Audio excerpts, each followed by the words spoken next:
আজ ৫ বছর পর আমার স্বামী দেশে ফিরেছে। তার আশাতে বাসার সবাই খুশি থাকলেও আমি খুশি ছিলাম না। আর কেন খুশি ছিলাম না সেটা একটু পরে বলতেছি। হঠাৎ করে আমার স্বামী আমার দিকে তাকিয়ে বলে, কি ব্যাপার, তোমার কি মন খারাপ, নাকি অন্য কিছু হয়েছে? কিছু হয়ে থাকলে সেটা আমাকে বলো। তখন আমি বললাম, আমার কোনো সমস্যা না, তুমি একটু রেস্ট নাও, আমি একটু পরে আসতেছি। তার জন্য আমি তখন একটু পানি নিয়ে যাচ্ছিলাম। আমার পায়ে একটু আঘাত ছিল, তাই আমি একটু খুঁড়িয়ে খুঁড়িয়ে হাঁটছিলাম। সেটা আমার স্বামীর চোখে পড়ে, আর আমার স্বামী আমাকে সাথে সাথে ডেকে এনে বলে, কি ব্যাপার, কি হয়েছে তোমার পায়ে? তো আমি তাকে বললাম, তেমন কিছুই না, একটু ব্যথা পেয়েছি। তখন আমার স্বামী বলে, আচ্ছা, আমি একটু ক্লান্ত, এখন আমি একটু ঘুমিয়ে নিই, ঘুমানোর পর আমরা দুজনে মিলে বিকেলে ঘুরতে যাব। এই বলে আমার স্বামী ঘুমিয়ে যায়। সে ৩-৪ ঘন্টা ঘুমানোর পর ঘুম থেকে উঠে বলে, তুমি সুন্দর একটা নীল শাড়ি পরো, আমি তোমাকে নিয়ে একটু ঘুরতে যাব, আর সাথে সুন্দর সুন্দর গহনাও পরবা। আমি তাকে একটু হেসেই বললাম, আমি এসব কোথায় পাবো?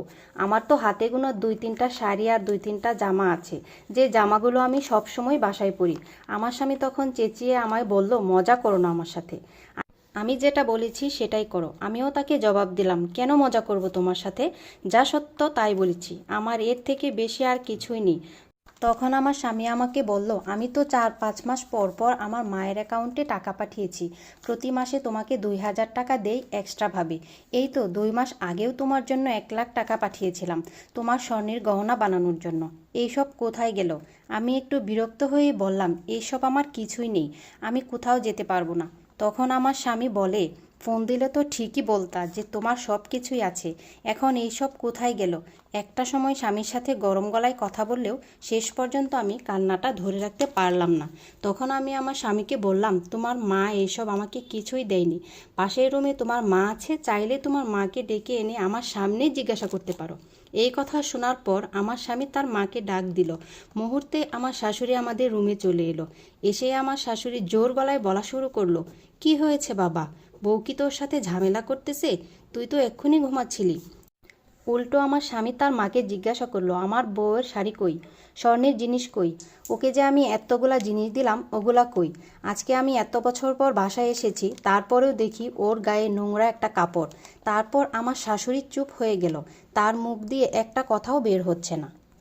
আমার স্বামী বলে, কি হলো মা, উত্তর দাও। তখন আমি এক প্রকার বলেই দিলাম, কি আর উত্তর দিবে, আমি একটু বলতেছি, তুমি শোনো।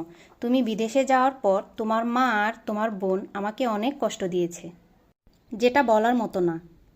কাজে যদি কখনো একটু ভুল হতো, কখনো তোমার মা কখনো তোমার বোন আমার গায়ে হাত তুলতো। এই যে তুমি তোমার বোনকে দেখছো, ও কিন্তু আমার থেকে অনেক ছোট। ওর সাহস কিভাবে হয় আমার গায়ে হাত তোলার? আর বাকি রইল গহনার টাকা পয়সার কথা। গত মাসে যে টাকাটা পাঠিয়েছিলা, ওই টাকা দিয়ে তোমার বোন নতুন একটা আইফোন কিনেছে। পারলে ওকে জিজ্ঞাসা করে দেখো, সে তো তোমার সামনেই আছে। আর এই যে প্রতিটা ঈদ আসতো, ঈদের সময় মহিলারা বাসাবাড়িতে কাপড় নিয়ে আসতো, ২০০-৪০০ টাকা দাম, ওইখান থেকেই আমাকে কিনে দিত। এত এত টাকা পেয়ে তারা বলতো, ইস, আমার ভাই কত টাকা ইনকাম করতেছে, আমার ছেলে কত টাকা ইনকাম করতেছে, তোকে ঘরে বসে বসে খাওয়াবো আর এত কিছু কিনে দেব। পারলে তারা তোমার সামনে আছে, তাদের কাছ থেকে জিজ্ঞাসা করে নিতে পারো। আর তুমি জানতে চেয়েছিলে না আমার পায়ে কি হয়েছে, আমি পায়ে ব্যথা পেয়েছি কি না, খুঁড়িয়ে খুঁড়িয়ে হাঁটছি কেন? তাহলে শোনো, গত পরশুদিন রান্না করার সময় রান্নার একটু ভুল হয়েছিল, খেতে একটু খারাপ হয়েছিল। তার জন্য তোমার মা পুরো কড়াইটাই আমার পায়ের উপর ফেলে দিয়েছিল। আর তুমি জানতে চেয়েছিলে না কেন আমি তোমার সাথে কথা বলি না? আসলে তোমার মা এবং তোমার বোন তোমার সাথে কথাই বলতে দিত না। এসব কথা শোনার পর আমার স্বামী তার মাকে জিজ্ঞাসা করে, মা, আমার বউ যা বলতেছে এসব কি সত্য? তখন তার মা এসবের কোনো প্রশ্নেরই উত্তর দিতে পারে না, কারণ তার কাছে কোনো উত্তরই ছিল না। কেন তোমরা আমার অনুপস্থিতিতে আমার বউয়ের সাথে এমন খারাপ ব্যবহার করেছ, তাকে কাজের মেয়ের মতো রেখেছ? তখন আমার শাশুড়ি বলে, বাবা, আমাদের ভুল হয়েছে, আমাদের ক্ষমা করে দে। আমার ননদও বলে, ভাইয়া, আমাদের এবারের মতো ক্ষমা করে দাও। এই অবস্থায় আমার স্বামী অনেক রেগে যায়। আমার স্বামীকে বললাম, যা হওয়ার হয়েছে। আমার শাশুড়ি এবং ননদ রাগ করে ঘর থেকে বের হয়ে চলে যায়। তখন আমার স্বামী আমাকে বলে, আমার ভুল হয়েছে, তোমাকে এভাবে রাখা আমার একদমই উচিত হয়নি, তোমার কাছে ক্ষমা চাচ্ছি। তখন আমি আমার স্বামীকে বললাম, তোমার তো এখানে কোনো দোষ নেই, তুমি কেন ক্ষমা চাচ্ছ? আমি স্ত্রী হিসেবে তোমার কাছে একটা জিনিস চাইবো, তুমি কি সেটা রাখবা? আমার স্বামী বলে, কি তুমি বলো? আমি বললাম, তুমি আর কোনো দিন বিদেশে যাবে না, সেটা হয় দেশেই থাকবা। আমার স্বামী তখন আমাকে বলল, আমি তোমাকে কথা দিচ্ছি আমি আর কোনো দিন বিদেশে যাব না। তখন আমার স্বামী বলে উঠল, অনেক হয়েছে, এখন চলো তোমাকে নিয়ে মার্কেটে যাব। তোমার কি কি নেই আমাকে বলো, সব কিছু কিনে দেব। আজকে আমরা অনেক ঘোরাঘুরি করব দুজনে। আসলে যাদের স্বামী প্রবাসে থাকে, যারা প্রবাসীর বউ, তাদের তো এমনই কষ্টের শেষ থাকে না। আর যদি শ্বশুরবাড়ির মানুষেরা এরকম করে তাহলে তো কথাই নেই।